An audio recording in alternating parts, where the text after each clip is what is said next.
ಬುದ್ಧರ ಜ್ಞಾನೋದಯವಾದ ಪುಣ್ಯಕ್ಷೇತ್ರ ಬೌದ್ಧರಿಗೆ ಸೇರಿದ್ದು. ಇದು ನಮ್ಮ ಸಂವಿಧಾನದ ಬದ್ಧ ಹಕ್ಕು.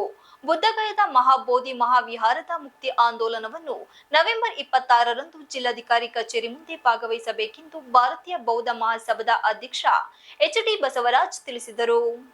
ಪತ್ರಿಕಾಗೋಷ್ಠಿಯಲ್ಲಿ ಶುಕ್ರವಾರ ಮಾತನಾಡಿ, ಬಿಹಾರ ರಾಜ್ಯದ ಬುದ್ಧಗಯ ಜಗತ್ತಿನ ಎಲ್ಲ ಬೌದ್ಧರಿಗೆ ಪವಿತ್ರವಾದ ಸ್ಥಳ. ಕ್ರಿಸ್ತಪೂರ್ವ 6ನೇ ಶತಮಾನದಲ್ಲಿ ರಾಜಕುಮಾರ ಸಿದ್ಧಾರ್ಥ ಗೌತಮನು ತನ್ನ 35ನೇ ವಯಸ್ಸಿನಲ್ಲಿ ಜ್ಞಾನೋದಯ ಪಡೆದು ಭಗವಾನ್ ಬುದ್ಧರಾದ ಪುಣ್ಯಸ್ಥಳ. ಈ ಸ್ಥಳ ಈ ಕಾಲದಿಂದ ಪೂಜನೀಯವಾಗಿದೆ. ಕ್ರಿಸ್ತಪೂರ್ವ 3ನೇ ಶತಮಾನದಲ್ಲಿ ಮೌರ್ಯರ ಸಾಮ್ರಾಟ ಅಶೋಕ ಈ ಮಹಾವಿಹಾರವನ್ನು ಕಟ್ಟಿಸಿದ್ದಾನೆ. ಆ ಕಾಲದಿಂದಲೂ ಅನೇಕ ರಾಜ ಮಹಾರಾಜರು ಮತ್ತು ಬೌರ್ಮಾ, ಶ್ರೀಲಂಕಾ, ಥೈಲ್ಯಾಂಡ್, ಜಪಾನ್ ಮುಂತಾದ ದೇಶಗಳು ಈ ಮಹಾವಿಹಾರಕ್ಕೆ ತನ್ನದೇ ಆದ ಧಾರ್ಮಿಕ ಕೊಡುಗೆ ನೀಡುತ್ತಿದೆ. ಬೌದ್ಧ ಧರ್ಮ ಭಾರತದಲ್ಲಿ ಕ್ಷೀಣಿಸುತ್ತಿದ್ದ ಅವಧಿಯಲ್ಲಿ ಇತರೆ ಧರ್ಮೀಯರು ಈ ಮಹಾವಿಹಾರವನ್ನು ದೌರ್ಜನ್ಯ ಮತ್ತು ದಬ್ಬಾಳಿಕೆಯಿಂದ ತಮ್ಮ ವಶ ಮಾಡಿಕೊಂಡಿದ್ದಾರೆ. 1891ರಲ್ಲಿ ಶ್ರೀಲಂಕಾ ಉಪಸಾಗರರಾದ ಅನಾಗಾರಿಕಾ ಧಮ್ಮಪಲ ಇವರು ಮಹಾವಿಹಾರದ ಬಿಡುಗಡೆಗೆ ಹೋರಾಟ ಮಾಡಿದ್ದಾರೆ. ಇಲ್ಲಿಯವರೆಗೆ ಬೌದ್ಧರಿಗೆ ಈ ಸ್ಥಳ ಮುಕ್ತವಾಗಿಲ್ಲ ಎಂದರು. ಮಹಾಬೋಧ ಮಹಾವಿಹಾರದ ಅಭಿವೃದ್ಧಿ ಮತ್ತು ನಿರ್ವಹಣೆಗೆ ಬಿಹಾರ ಸರ್ಕಾರವು ಬಿಟಿಎಂಸಿ ಬುದ್ಧ ಟೆಂಪಲ್ ಮ್ಯಾನೇಜ್ಮೆಂಟ್ ಕಮಿಟಿ 1949 ಕಾಯ್ದೆ ಅಡಿಯಲ್ಲಿ ಒಂದು ಸಮಿತಿಯನ್ನು ರಚಿಸಿದ್ದು, ಈ ಸಮಿತಿಯಲ್ಲಿ 4 ಹಿಂದೂಗಳು, 4 ಬೌದ್ಧ ಸದಸ್ಯರಿದ್ದು ಮತ್ತು ಆ ಪ್ರದೇಶದ ಜಿಲ್ಲಾಧಿಕಾರಿ ಅಧ್ಯಕ್ಷರಾಗಿರುತ್ತಾರೆ.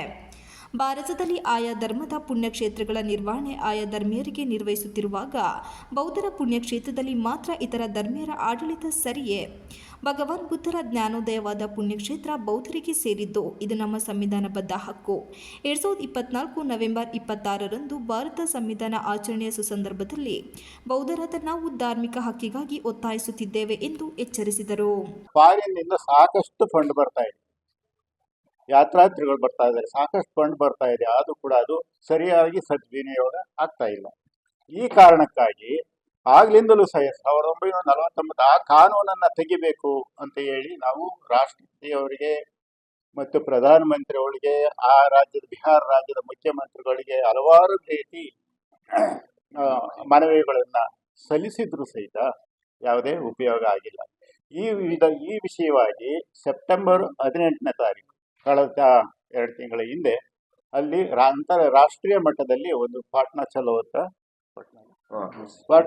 ಅಂತ ಹೇಳಿ ಹೋರಾಟ ನಡೆದಿದೆ. 5 ಲಕ್ಷ ಜನ ಬೌದ್ಧ ಸನ್ಯಾಸಿಗಳು ಅಂದ್ರೆ ಭಿಕ್ಕುಗಳು ಅಂತ ನಾವೇನು ಹೇಳ್ತೀವಿ ಅವರೆಲ್ಲ ಸೇರಿಕೊಂಡು 5 ಲಕ್ಷ ಜನ ಅಲ್ಲಿ ಒಂದು ಸಮಾರೋಹವನ್ನು ಮಾಡಿ ಪ್ರತಿಭಟನೆಯನ್ನು ಮಾಡಿ ಮನವಿ ಸಲ್ಲಿಸಿದರೆ. ಆದರೂ ಸಹಿತ ಇಲ್ಲಿವರೆಗಾಗಿ ಯಾವುದೇ ರೀತಿ ಪ್ರಯೋಜನ ಆಗಿಲ್ಲ.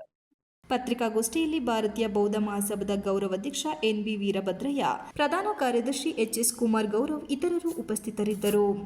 Srinivas, TV 46 Malenadu news, Hassan.